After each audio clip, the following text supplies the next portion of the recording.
He's facing charges after a man was shot outside the varsity in February. The man survived. Banks turned himself into police yesterday. What unfolded inside that courtroom has now become one of the most talked about moments in recent hip-hop legal history. If they calling me a rat, ain't Lil Durk a rat too? Durk, when did Durk mention you? My thing with Durk is like, yeah, he definitely is telling on his homies. You talking about the Atlanta situation with King Von? Hell yeah. See, Bezu, somebody's supposed to be locked up. Lil Durk, Bezu, somebody had to go to jail. So y'all telling me these niggas ain't telling, Lord? They gotta be working, Lord. I'm so serious. Like, you gotta really think about this, gang. Motherfuckers be reading paperwork, how we really read Durk shit? Or did the motherfucker just sweep it under the world because it's Durk out here savage? We ain't gonna call her a turtle a turtle. This motherfucker duck over here over quacking, so you gonna tell me that ain't no duck quacking because your favorite rapper is doing some whole other shit. At this point, I didn't lie, Lord. Bro, that's like, it's true. In a shocking twist that few expected, reports are emerging that Lil Durk may have cooperated with prosecutors by pointing the finger at a key member of his inner circle, the very person believed to be tied to the attempted hit on Quando Rondo. That gunner told. That. Man, I don't sit up and play games, man. That man told. You should have went in there and kept your mouth closed. Oh, okay, yeah, that's what I was. I thought you were trying to reverse it. I'm like, hell no. I'm like, I just said I never. That almost scares you. I'm like, yo, how do you? Huh? I'm like, I'm never gonna like. Hell no. I never like. I'm following. I don't know. I never like. Why I didn't? I don't know. I just don't take that shit, Instagram and all that shit type shit serious. But if you a rat, you a rat. And if you rewind this clip a little bit, I looked into the camera and I told you, if you a rat, I fucking hate you. Cause I love Thug. This is the same Lil Durk who built his entire brand around loyalty, silence, and living by the street code. But now, with this development, that image could be permanently shaken. The questions are already circulating across the culture. For a long time. If you don't know that Quando Rondo is a subject or was the alleged target of the whole thing going on with Durk right now, and what does this mean for his reputation? Can he return to rap's main stage with the same energy, knowing that this decision is out in the open? Or is this the beginning of a steep decline for someone once considered one of the most authentic voices in the genre? To November of 2020, this is when one of the other people on his record label, I should say rapper King Von, was killed. This is after he got into a fight with Quando Rondo. So this case, as it's coming out and we're learning more details, has been in the works for.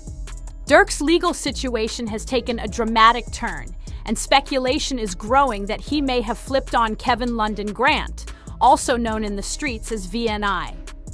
Grant isn't just some name thrown into the mix. He's reportedly been one of the most trusted enforcers in the OTF camp. That group, Only the Family, was always said to run on unbreakable trust. Now that trust is being tested in the most public way possible. Knowing he could have, like, I looked at it, I'm like, this is the big bro. Like, big bro, a legend. Like, this how all the young rappers coming up in the game looking at him like. According to court filings, federal prosecutors are treating Grant as a central player in a high-level murder-for-hire scheme. The same scheme that has Durk facing potential life in prison.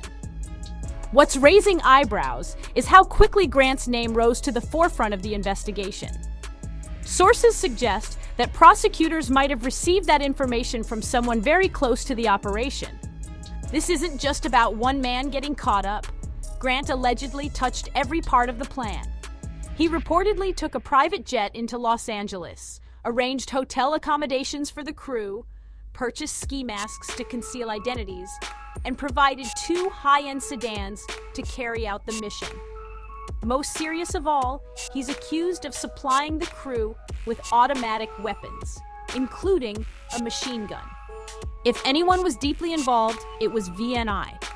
The fact that he's now under intense scrutiny has people asking who put him in that spotlight. And the bigger question is, if someone inside the crew cooperated, what comes next for the others involved? Because VNI isn't the only name on the indictment.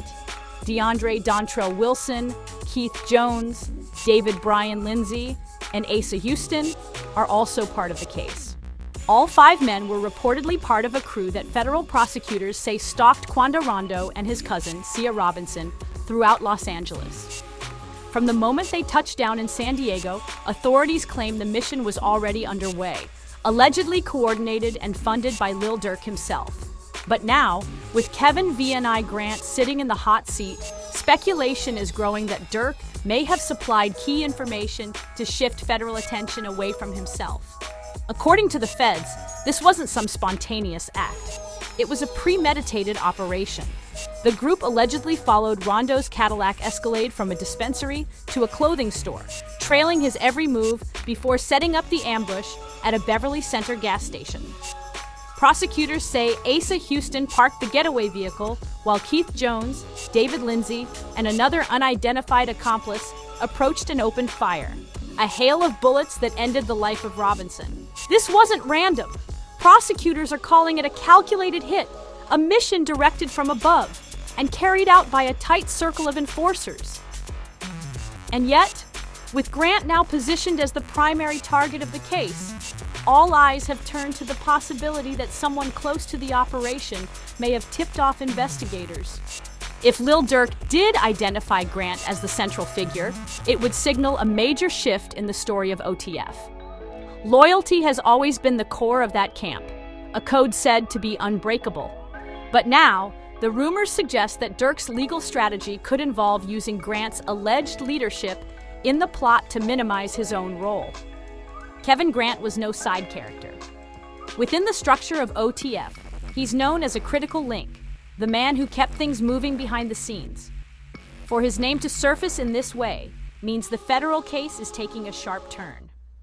If the defense tries to paint Grant as the true architect, it might open a door for Durk to argue that he wasn't fully aware of what was being planned.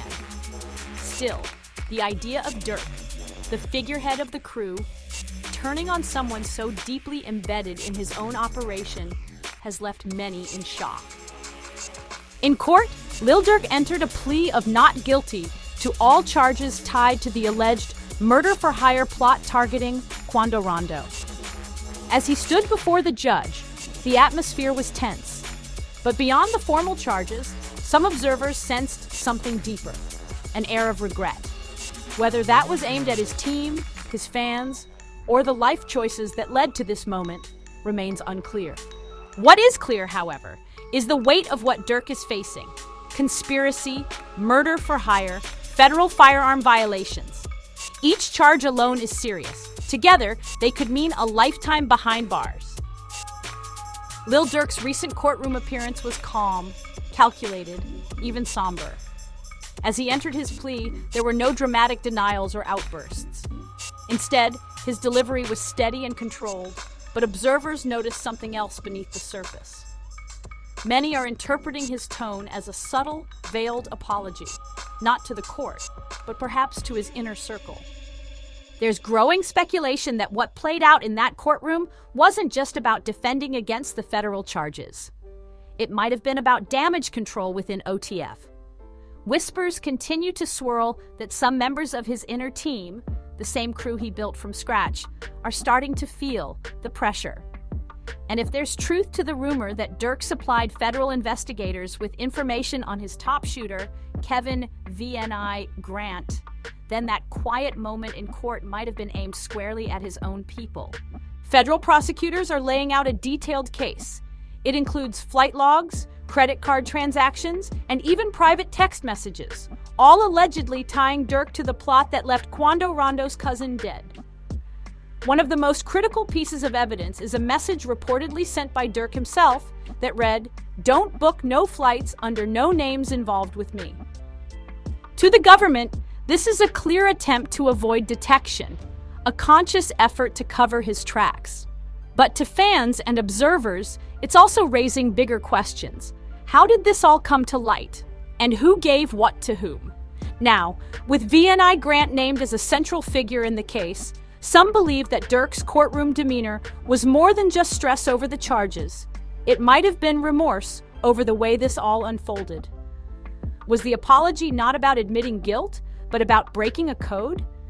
Did he offer up Grant's name to save himself?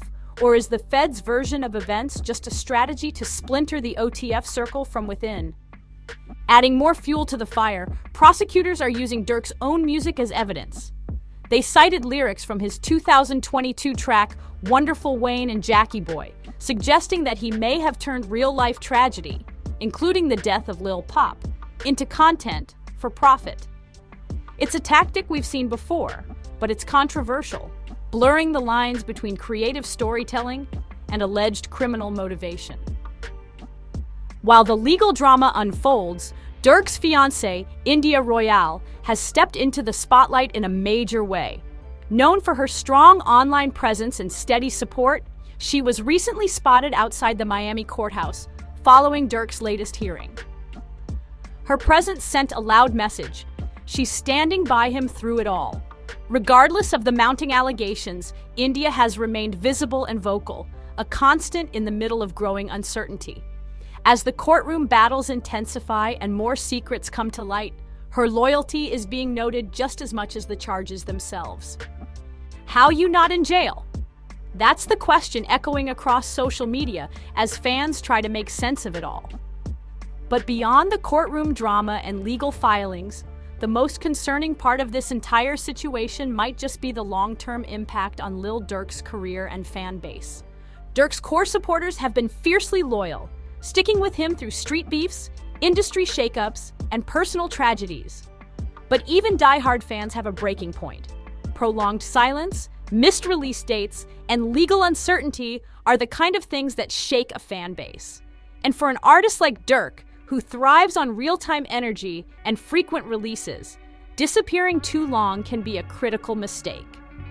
What makes this even worse is the momentum that's at risk of being lost.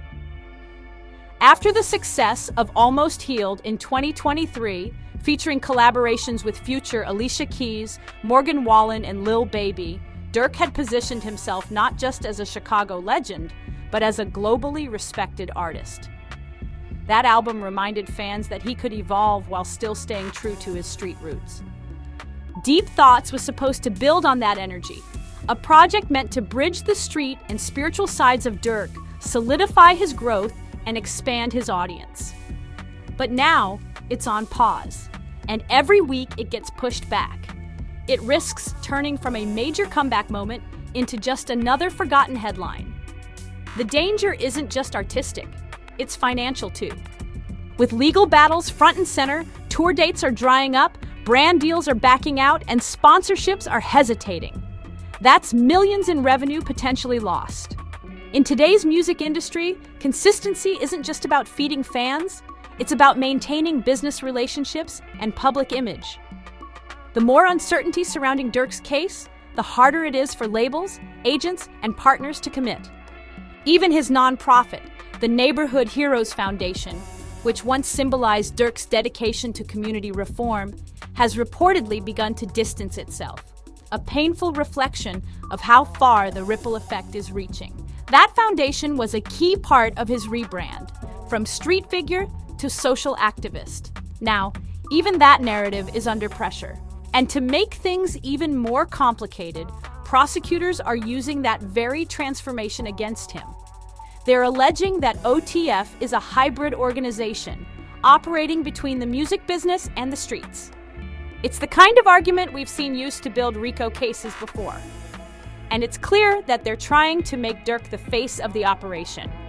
If convicted, Durk could face the harshest sentence of all: life in prison. Even if he manages to beat the most serious charges, the damage to his reputation and marketability might already be permanent. For someone who once stood in front of a judge and swore he'd never set foot in a courtroom again, this is a full circle moment, but one that hits far heavier. Still, in the court of public opinion, there's a spark of hope. Many fans continue to rally behind Durk, either believing in his innocence or in his ability to grow from this moment and come back stronger. They argue that his journey from Englewood's toughest blocks to Grammy-level recognition wasn't just luck. It was proof of resilience, strategy, and grit. But will that be enough? Can Durk navigate this firestorm without losing everything he's worked for? His legacy, freedom, and the message he's tried to stand for are all now hanging in the balance. This trial will either be the beginning of redemption or the closing of a chapter in hip-hop history. Thanks for watching. If you want to see how all of this ties into the shocking moves made by Quando Rondo and other rival camps, click on one of the videos on your screen. And don't forget to like, subscribe, and hit the bell icon so you never miss an update.